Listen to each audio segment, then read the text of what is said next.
So I've been running my Google Ads agency for around 5 years full time, and I did it for probably another 3 years part time before that as well.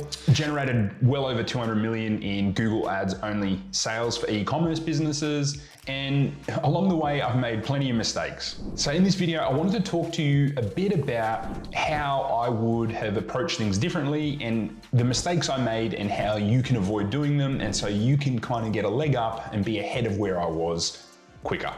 If you're new here, my name is Nik Armenis. I'm your friendly Google Ads guy. And as I said, I run a Google Ads agency, mainly with my family, and we help e-commerce brands scale their businesses. We've done so, 6, 7, 8-figure businesses. And I really pride myself and our team's ability to know the ins and outs of Google Ads to make sure that you get the best bang for buck for your ad spend. And I also try to really understand a business, and that's actually a key part of understanding and doing well with Google. You need to understand businesses, not just the Google Ads landscape. All this content is totally free to you guys. There's no hard sell, but I really would appreciate if you gave the video a thumbs up, like, comment, subscribe, and hit that notification bell, and let's get into the video. So the first mistake, and it's quite a big one, I made it, I think everyone has made it, is not really understanding how Google Ads work, how the algorithm works, and how you can use that to your advantage. In short, Google wants to show people solutions or products to the person who is searching to make sure that they stay on Google, keep using Google, and that they get what they want. We need to be providing people, whether it is lead generation or whether it is a product that we're selling, we need to be giving people what they want. And I know it sounds simple, but a small thing could be as simple as someone searches for a brown couch and a black couch ad comes up because the color hasn't been marked or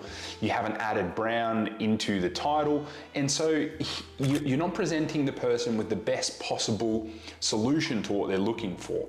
And the way we do this is we can focus on improving our conversion rates, we can focus on improving our click-through rates, and overall we just want everything to be accurate, congruent along the whole range of the funnel. So we want to be bidding on keywords that are relevant to what the person is searching for. We don't want to go too broad all the time. Broad can be good on Google, but all the time you don't want to go totally broad. You want to have a nice mix across there, but you then want to have that the keyword matches the ad copy. So whether it's a title for shopping or the ad copy of a search ad, and then the landing page or product page you send them to needs to be relevant to whatever they've searched. Understanding this and actually understanding the psychology of someone searching is vital to do well with Google Ads, and I will release content on each of these mistakes individually as well, but this is just a broad overview for you to understand and start to do some digging. The second mistake, guys, is not understanding that Google can be used as part of a total marketing strategy. You don't just need to rely on Google, but you need to understand how it fits into a multi-channel or omni-channel marketing strategy, right? So Google is one part, and all the other areas work together as a sort of like a circle that can grow your business more if you understand how to use them together. And what that means is maximizing your use of Google remarketing, understanding and treating the different areas of the advertising funnel differently, and understanding how to use Google's tools and different campaign types to address, the top of funnel, the middle of funnel, the bottom of funnel. And how to properly do that can really change how much you can scale and also how cheap your ads are. And over time, you can tweak this. It's not a one-size-fits-all sort of strategy that you can just go, bang, this is what you do for everyone. It does need to be tweaked slightly for different businesses who rely on different channels more so than others. Some might rely entirely on Google, others less so. So this one's a little bit fluid, but there's definitely things that you can do across any account as well. So having covered that one off, the third one is not having patience. And I've seen this and I've been guilty of this, and I see it all the time. I had a client approach us who their ad account on Facebook got totally banned, so they needed to use Google Ads to continue their business. They were selling a product and just for some reason, Facebook didn't like it. This tends to happen particularly for supplement stores, reported them or whatever happened, their Facebook ad account got banned. And initially they were just very, very aggressive, had too many campaigns running, and they weren't patient. They were turning campaigns off too quickly, not letting them collect enough data, and also making too many changes too frequently. This will kill your ad performance quicker than anything. Google takes time to get up and running. Google takes time to get you conversions. And realistically, the less changes you make, the better if you have a strategy in place and have set everything up correctly. The fourth, kind of building on that, is you don't want to overcomplicate things. You don't want to have too many campaign types. I would argue for most businesses, you probably need 1 to 3 campaigns max. Particularly if you're using Performance Max, you more than likely can get away with using a single campaign, especially if your budget is less than, say, $100 per day.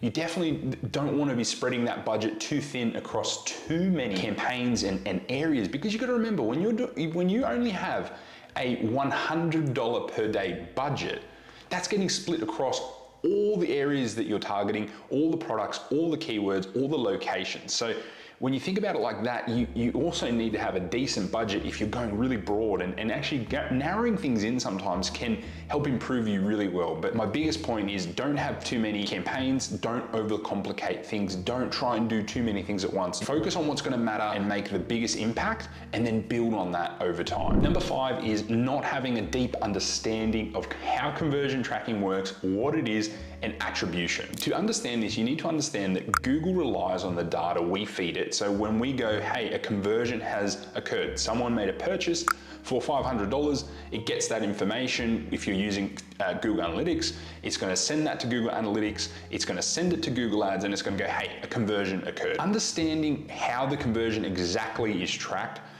particularly if you're doing different events as well, you need to be very clear on what you're tracking. For most of you, given it's purchases, you then need to understand attribution. And quite often, Google Analytics and Google Ads will be using different models. Now, with a lot of people changing to GA4 at the moment, all of this is quite fluid at the moment, and it is changing quite quickly.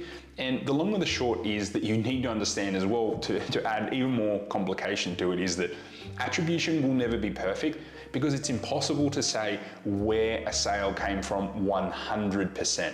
But quite often, all you need is one source of the truth to give you a baseline, which you can then build on. So say it's Google Analytics, use that to form a baseline, understand which attribution model it is using, why are there differences when you are reporting in Google Ads versus Facebook Ads versus Google Analytics, and just understanding that there quite often is discrepancies and differences, and coming to terms and being able to explain that really helps. And if you need to understand this, because the information being fed into the algorithm relies on that. And if you don't know exactly what you're tracking, why, if it is even accurate, so knowing how to troubleshoot and fix those things is super, super important. And I'd suggest that you go and brush up on Google Analytics 4, Tag Manager, and tracking, or get someone that really knows it. Quite often I use contractors for this because it's not my area of expertise. Number 6 is getting attached to how you used to run ads, or what used to work, and not adapting quick enough.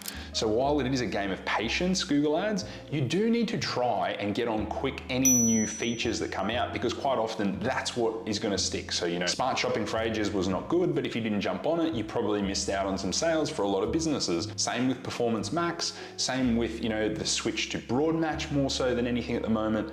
And then jumping on Google Analytics 4, which has been in the pipeline for a while, but if you haven't adapted to that and done it quickly and early, then obviously you're going to be at a disadvantage to others that have. So keeping on top of things, keeping on top of the trends is very important. And sometimes we can get attached to, oh, this is how we ran Facebook ads or how we ran Google ads.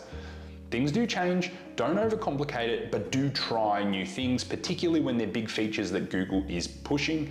But do so cautiously, because quite often they're not necessarily good for all businesses. So try your best, see what works, test it, and see if it actually is the best thing for your business. Number 7 is focusing on vanity metrics. So a lot of the metrics in the dashboard, you can get really overwhelmed, but most of the time I want to see how much I've spent, how much I've made, how much a conversion has cost me, my click-through rate, maybe the number of conversions, the conversion value, cost per conversion, return on ad spend. They're really the main ones. Click-through rate's probably under those as well. We can look at our impression share metrics, things like that, time spent on site and other things like that. But overall, you really want to know, where's your money being spent, where are you getting the best return, where's the worst return, and just making changes to improve that.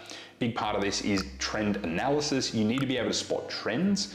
So focusing on metrics is great, but if you can't and don't know how to spot trends and read and analyze and interpret data properly, it's going to be very hard for you to optimize ads. So moving on to optimization is number 8, is not having an understanding that optimization and scaling go hand in hand, and you need to understand how and what optimization is and what you can do to scale. Because moving on to that, and it kind of goes on to number 9, scaling with Google Ads is very different to social media ads. These 8 and 9 go hand in hand. So with optimization, you need to have an optimization schedule, you need to have an optimization strategy, and you need to have an understanding what you need to do and how you can scale using all of Google's available options. So scaling with Google being different, what I mean by that is you're limited by search volume. So it's not an impressions game so much. YouTube, display can be a little bit, and even discovery, but overall you're going to be limited by the search volume. And what's going to happen is you're going to eventually need to go to a broader and broader and broader kind of search term. So if you're selling brown leather couches, you might then, go to the level of brown couches, then couches, and then even furniture. Do you know what I mean? Like you're slowly broadening that out, and there's buyers in all of them, but as you go further out, they become more and more expensive, and that's where lifetime value of a customer comes into play.